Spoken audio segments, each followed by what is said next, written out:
గ్రామంలో ఉన్నటువంటి కాంగ్రెస్ ప్రజాప్రతినిధులు గ్రామంలో ఉన్నటువంటి లబ్ధిదారు అంటే మా గ్రామంలో 50 ఇండ్లు 70 ఇండ్లు శాంక్షన్ అయినాయని చెప్పారు.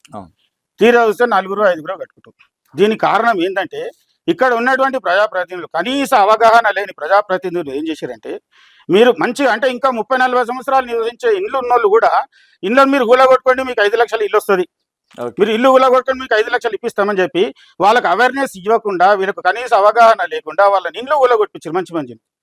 తీరా చూస్తే తర్వాత ఇంద్రమ్మ కమిటీలని గ్రామ సభలని పెట్టి 56 గజాలు 60 గజాలు ఉన్నోళ్ళకే ఇండ్లు వస్తాయి, ఇళ్ళకు రావు అంటే ఈరోజు రాజుగారు ఒకటినండి వీళ్ళ మాటలు విని వీళ్ళ మోసపూరిత మాటలు విని వీళ్ళకి అవగాహన కనీస అవగాహన లేక మంచిగా ఉన్న ఇండ్లను వాళ్ళని కూలగొట్టి ఈరోజు రోడ్డు మీద పడేసారు.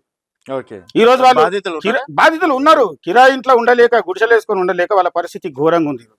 అంటే మీరు ఒక్క ఇల్లు 2 ఇండ్లు ప్రారంభించి మేమిచ్చినాం అంటూ కరెక్టే, మీ వల్ల మీ మాయ మాటలు విని మీ మోసపోయిన వాళ్ళ పరిస్థితి ఏంది ఈరోజు మీరు ముందే అవేర్నెస్ ఇచ్చేది ఉండే 56 గజాలు 60 గజాలు ఇల్లు కట్టుకుంటేనే మీకు 5 లక్షల రూపాయలు ముందే చెప్తే వాళ్ళు కూలగొట్టుకోకపోతారు కదా. అంటే ఎంఆర్ఓ ఆఫీస్ లో అక్కడ కూడా రూల్ కదండి, అది రూల్ గ్రామంలో అవేర్నెస్ ఇవ్వలేదు, ముందే ఇవ్వలేదు. ఇక్కడ ఉన్న ప్రజాప్రతినిధులు ఏం చేశారంటే మీరు కట్టుకోండి, మీరు ఎంత నీళ్ళు కట్టుకోండి మీకు 5 లక్షల రూపాయలు ఇస్తాం.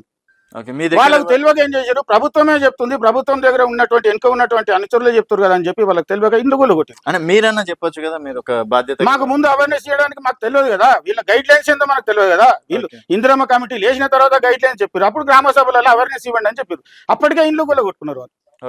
మీరు ఎలా 2-3-4 ఇప్పుడు 50 మందికి ఇండ్లు శాంక్షన్ అయితే 5-6 మంది ఎందుకు కట్టుకుంటున్నారు? మిగిలిన వాళ్ళు కూలగొట్టుకున్న పరిస్థితి ఏంది? 5-6 గుంటలు ఉన్నాడు భూమి అమ్ముకొని కట్టుకుంటున్నాడు, లేనోడు ఉన్న జాగనట్టు మిగిలిన వాళ్ళు అట్లనే ఉన్నారు. వాళ్ళ పరిస్థితి ఏంది ఈరోజు? మళ్ళీ వాళ్ళని కాంగ్రెస్ వాళ్ళని అడగట్లేదా? మీరన్న వాళ్ళని అడిగితే మాకు మీకు 56 కదా గవర్నమెంట్ మేమేం చేస్తాం చెప్పింది వాళ్ళే తప్పించుకొని తిరుగుతారు.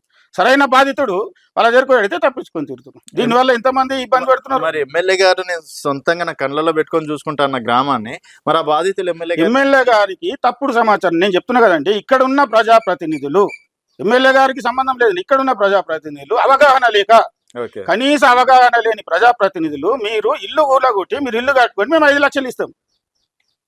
ఓకే. అండ్ మీరు సర్పంచ్ కి కాకముందు చాలా హామీలు ఇచ్చిండ్రు, సర్పంచ్ అయిన తర్వాత హామీలని పక్కన పెట్టడం అనేది జరిగింది.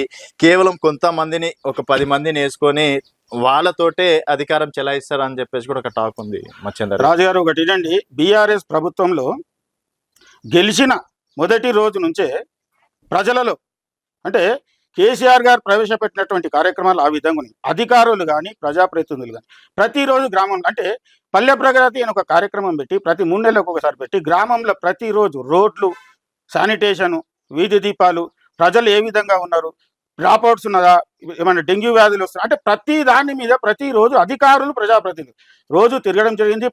ఒక్కొక్క రోజు ఒక్కొక్క కార్యక్రమం పెట్టుకోవడం జరిగింది, వాళ్ళని అభివృద్ధి చేయడం జరిగింది. మా గ్రామంలో మొత్తం తిరిగి చూడండి మీరు, డంపింగ్ యార్డు, వైకుంఠధామం, పల్లె ప్రకృతి వనం, కొత్తగా ఏర్పడిన గ్రామ పంచాయతీ, తర్వాత క్రీడా ప్రాంగణం, యువతకు క్రీడా అంటే ఇవన్నీ ఎవరు చేసిరు? రాజుగారు ఇంతకుముందు ఎవరైనా చేసిరా? సరే, ఇది బీఆర్ఎస్ హయాంలో ప్రతి ఒక్కరు చేసిండ్రు, మీరు స్పెషల్ గా చేసింది? మేము స్పెషల్ గా చేసింది ఏంటంటే మా గ్రామంలో ఉన్నటువంటి ప్రధాన సమస్య మురికినీటి సమస్యను ఫస్ట్ సాల్యువేషన్ చేసినాము. దాని తర్వాత సీసీ రోడ్లు వేసినాము, దాని తర్వాత అండర్ గ్రౌండ్ డ్రైనేజ్ వేసినాము, కొత్తగా ఏర్పడిన కాలనీలలో కూడా సీసీ రోడ్లు వేయడం జరిగింది.